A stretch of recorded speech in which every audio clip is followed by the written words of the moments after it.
બહુ સગવડતાઓ કરી આપશો તો બાળકો નબળા બની જશે. ઈચ્છેલું બધું જ આપી દેશો, નબળા બની જશે બાળકો. એને પુરુષાર્થ કરવા દો, એને પ્રયાસ કરવા દો, એને એચીવ કરવાનો આનંદ લેવા દો કે અમે મેળવ્યું. આ આનંદ જતો રહ્યો છે આજે સમાજમાં, કારણ કે સહેલાઈથી મળી જાય છે, આપી દઈએ છે. એ માંગે પહેલા સામે મૂકી દઈએ છે. સંઘર્ષ જેથી બાળકો મજબૂત બને, સમાજ મજબૂત બને. તપ શૌચમ, પવિત્રતા જતી રહી. સ્વચ્છતાનો આગ્રહ છે પણ પવિત્રતાનો વિચાર કરતા નથી. દયા દાનમ ન વિદ્યતે ઉદરમ ભરીણો જીવા વરાકા કૂટ ભાષણ. કેવલ પેટ ભરવા માટે લોકો જીવવા લાગ્યા, પોતાનાથી વધારે કોઈ વિચારી શકતું નથી. સમાનતાની વાતો તો બધા કરે કે બધે સરખું હોવું જોઈએ, બધાને સમાન હક મળવો જોઈએ. એવી વાતો કરનારો વ્યક્તિ ઘરમાં કામ કરનારાને સોફાની બાજુમાં બેસાડવા તૈયાર છે. વિપરીતતા તો છે જ સમાજમાં. જરૂર છે જેના જીવતરની, એને કોઈ જીવવા નથી દેતા. જીવે છે મોતના વાંકે, એને કોઈ મરવા નથી દેતા. ધરાયેલાના મોઢામાં પરાણે કોળિયા દે છે, ભૂખાને કાજવાસી ભાત પણ વધવા નથી દેતા. સુખડને ઘી થકી પડતા સબો ધનવાનના મોંઘા, ને ગરીબની લાશ પર પૂરું કફન પણ ચડવા નથી દેતા. જેને ભૂખ નથી એને રોજ જમવાના આમંત્રણ હોય, અને જેને ભૂખ હોય એને કોઈ ગેટની અંદર પ્રવેશવાય ન દે. આ પરિસ્થિતિ, આ વિપરીતતા સમાજની છે. એને કેટલું આપણે બેલેન્સ કરી શકીએ છીએ એ વિચારવાનું. વિપરીતતા છે, રહેવાનું. દરેક 5 સ્ટાર હોટલની બાજુમાં ઝૂંપડપટ્ટી તમને દુનિયામાં દેખાશે. વિપરીતતા છે. માણસ જ એક એવો છે જે પોતાનું કામ કરાવવા માટે કામવાળો રાખે. જો દુનિયાની બીજી કોઈ યોની પોતાનું કામ કરવા માટે કામવાળા રાખતી નથી. તમે ક્યારે સાંભળ્યું કે સિંહે 2 શિયાળને રાખ્યા? માણસ જ કેવો છે જે પોતાનું કામ કરાવવા બીજા માણસનો ઉપયોગ કરે છે, અને કદાચ ઉપયોગ ન કરે તો આટલું મોટું કામ ન કરી શકે. અનેક અનેક પ્રકારની વિવિધતા સમાજમાં. નારદજીએ કલિયુગના અનેક પ્રકારના લક્ષણો જોયા. મંદા સુમંદ બતાયો, મંદ ભાગ્યા યુપદ્રતા, પાખંડી નિરતા સંતો વિરક્તા સ પરિગ્રહ. લોકો મંદ ભાગી થયા છે. પાખંડીઓ સંતના વેશમાં ફરવા લાગ્યા. સંત પાખંડીઓ નથી થયા, પણ પાખંડીઓ સંતના વેશ થઈ દીધા. અને એટલા માટે કોઈને પણ પગે લાગતા પહેલા જોવું કે આ કોણ છે, કઈ પરંપરાથી છે, કઈ ગુરુ પરંપરા છે. 4 કથા કરીને કોઈ મહાત્મા બનીને ફરતો હોય અને પછી કોઈ ખોટું કાર્ય થાય ત્યારે આખો ધર્મ ભગવાય. અને એટલા માટે સાવધાન રહેવું. તરુણી પ્રભુતા આગે હે શાલકો બુદ્ધિદાયક, કન્યા વિકૃણો લોભા દંપતિ નામ ચકલકના. ઘરે ઘરે ક્લેશ જોયા, ઘરે ઘરે કોઈ ને કોઈ પ્રકારના ક્લેશ થયા છે, એમ નારદજી કહે છે. એક ભાઈએ ને બાજુવાળાને કહ્યું કે બધાના ઘરે ઝઘડવાનો અવાજ આવે, તમારે ત્યાં કાયમ હસવાનો અવાજ આવે, આવું કેમ? તો કે એમાં કઈ રાજી થવા જેવું નથી. પેલી વેલણ ફેંકે અને વાગે તો એ હસે, બચી જાઉં તો હું હસું, બાકી એમાં કઈ રાજી થવા જેવું નથી. દંપતિ નામ ચકલકનમ, ક્લેશ. એક ભાઈ અમે એના મેરેજ સર્ટિફિકેટ ને અડધો કલાકથી જોતા હતા. તો પૂછ્યું આમાં શું જુએ છે? કે ના એક્સપાયરી ડેટ ગોતું છું. કે આમાં એક્સપાયરી ડેટ ના હોય. એક ના સગાઈ નક્કી થઈ, એને કહ્યું કે તારો ફિયાન્સે એમ તો સારો છે પણ હસે ને ત્યારે સારો નથી લાગતો. પેલી કે વાંધો નહીં, પરણ્યા પછી હસવા દઉં તો ને. દંપતિ નામ ચકલકનમ. પણ જે ઘરમાં ગમે તેટલું ભગવાનનું નામ લેવાતું હોય પણ સ્ત્રીનું સન્માન ન થતું હોય, એ ઘરમાં ભગવાન ક્યારે આવતા નથી. પુરુષની સંસ્કારિતા. અરે જો પરણેલો ન હોય, ઘરમાં પત્ની ન હોય તો કોઈ પુરુષને એકલા ભાડે મકાને નથી આપતા.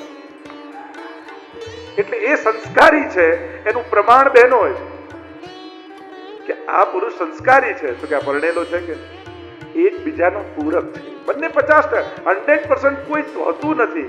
50-50% ભેગા મળી અને પરણીને 100% થવા જોઈએ. માણસ પૂરો ત્યારે થતો હોય. એ વાત જુદી છે કે પૂરો થઈ જાય, પણ પૂરો થાય છે.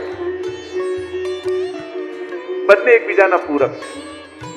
એકબીજાનું સન્માન, એકબીજાનો આદર, એકબીજાના વિચારની મહત્તા જ્યાં અપાતી હોય ત્યાં જ લક્ષ્મીનો વાસ થાય, ત્યાં ભગવાન પધારે, ત્યાં પ્રભુ પ્રસન્નતાથી બિરાજે. અને એટલા માટે પરસ્પરનો આદર થવો જોઈએ. અનેક પ્રકારના દુર્ગુણો કલિયુગના જોયા. નારદજી કહેવા લાગ્યા કે હું વૃંદાવનમાં આવ્યો. વૃંદાવનમાં એક દ્રશ્ય મેં જોયું. એક યુવાન સ્ત્રી, બે વૃદ્ધ પુરુષો માથું રાખી એ સ્ત્રીના ખોળામાં સૂતા છે. જ્યાં મને જતો જોયો એ સ્ત્રી અવાજ લગાવ્યો, ભો ભો સાધો ક્ષણમ તિષ્ઠ મચ્ચિંતામપી નાશય. ક્ષણવાર માટે ઉભા રહો, મારી ચિંતા દૂર કરો. સંસારમાં જીવનમાં ક્યારે કોઈ ચિંતા આવે ને તો કોઈ સંતનું શરણું લે. સર્વથા અઘહરમ પરમ. સંતનું શરણું કેવું છે? પાપને હરનાર. સંસારને પૂછવા જશો તો સાંસારિક ઉપાયો આપશે, સંતને પૂછશો તો અલૌકિક ઉપાયો જીવનમાં આવશે, ભગવાનનો પ્રવેશ કરાવશે. પૂછ્યું તું કોણ છે? અને સ્ત્રીએ પોતાનો પરિચય આપતા કહ્યું, અહમ ભક્તિ રીતિ ખ્યાતા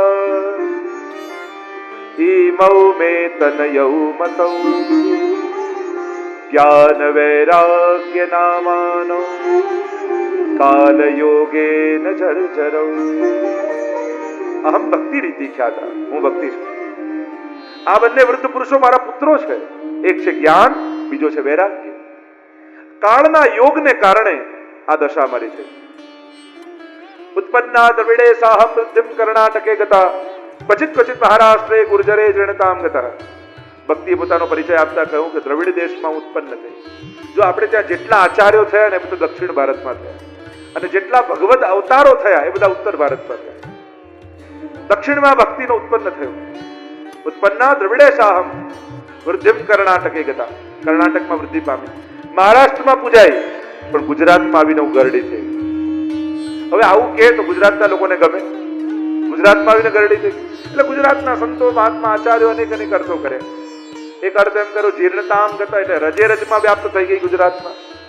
એક અર્થ એમ કર્યો કે યુવાનીમાં તો મા બાપની જે સેવા કરે ઠીક છે, પણ ગડપણમાં જે બાને સાચવે ને તો બા બધી મિલકત એ દીકરાને આપતા જાય. એમ યુવાનીમાં તો ભક્તિ મહારાની બધે રહ્યા, પણ ગરડા થયા એટલે ગુજરાતે એને સાચવ્યા, એટલે બધી મિલકત એ ગુજરાતના લોકોને આપતા ગયા. ગુર્જરે જણતામ ગતા. યા ગડપણમાં ગુજરાતમાં ગરડા થયા. અને એમ કહેવાય કે ગરડા કોઈ બા હોય એને એક જગ્યાએ બેસાડો, ભાઈ જ્યાં સુધી ઊભા ન કરો ને ત્યાં સુધી ઊભા ન થાય. એમ ગરડા થઈને ભક્તિ મહારાની ગુજરાતમાં આવી એવા બેઠા કે આજ સુધી ત્યાં જ બેઠા રહ્યા, કોઈ ઊભા જ નથી કરે. અને કને કરતો કર્યા, પણ અહીંયા કહું કે ગરડા થયા. કે વેપારી પ્રજાને જ્યાં વ્યવહારની પ્રધાનતા આવે અને સમર્પણની ભાવના ઓછી થાય ત્યાં ભક્તિ ગરડી થઈ જાય. આપણે બધામાં ફાયદો જોઈએ. તું કે ગુજરાતના વ્યક્તિ બધામાં ફાયદો જોઈએ. અસવામાં કહેતા ને કે પેલું એક ઉત્તર ભારતનો, એક દક્ષિણ ભારતનો ને ગુજરાત, 3 વ્યક્તિ ભેગા થયા તો પ્રશ્ન કર્યો કે એકને કેટલા થાય? તો ઉત્તરના ભારતના કહ્યું કે 2 થાય. દક્ષિણ ભારત વાળાએ કહ્યું કે 1 by 1 તો 11 થઈ જાય. ગુજરાતના પેલાને પૂછ્યું કે એકને કેટલા થાય? તો પેલું કે તમારે કેટલા કરવા છે? તો જ્યાં વિનિમયતા છે, કેમ કે વેપારી પ્રજા છે, પણ જો ભક્તિમાં વેપાર આવે, વિનિમયતા આવે તો ભક્તિ ગરડી થઈ જાય. ભક્તિ મહારાજની કહેવા લાગ્યા, હું પરિભ્રમણ કરતી કરતી જ્યારે વૃંદાવનમાં આવી, વ્રજમાં આવી અને ભૂમિનો સ્પર્શ થયો. સ્પર્શ થતા જ હું યુવાન થઈ ગઈ, પણ મારા જ્ઞાન અને વૈરાગ્ય બંને પુત્રો વૃદ્ધ થઈ ગયા. હવે આશ્ચર્ય વાત એ છે કે માં યુવાન હોય ને દીકરા ગરડા હોય, આવું થાય? સારું તો એ કહેવાય કે માં ગરડી હોય ને દીકરા યુવાન હોય. અહીંયા તો ઊંધું બન્યું, હું યુવાન થઈ ગઈ.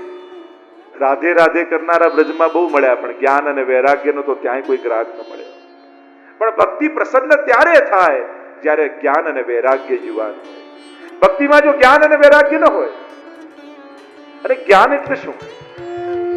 ભક્તિ માર્ગમાં જ્ઞાન, પ્રભુના સુખનો વિચાર, એ જ ભક્તિ માર્ગનું જ્ઞાન. મારો ઠાકોરજી શેમાં રાજી થાય એ મારું જ્ઞાન. અને વૈરાગ્ય, વિશિષ્ટ અનુરાગ પ્રભુ પ્રત્યેનો, એ જ વૈષ્ણવનો વૈરાગ્ય.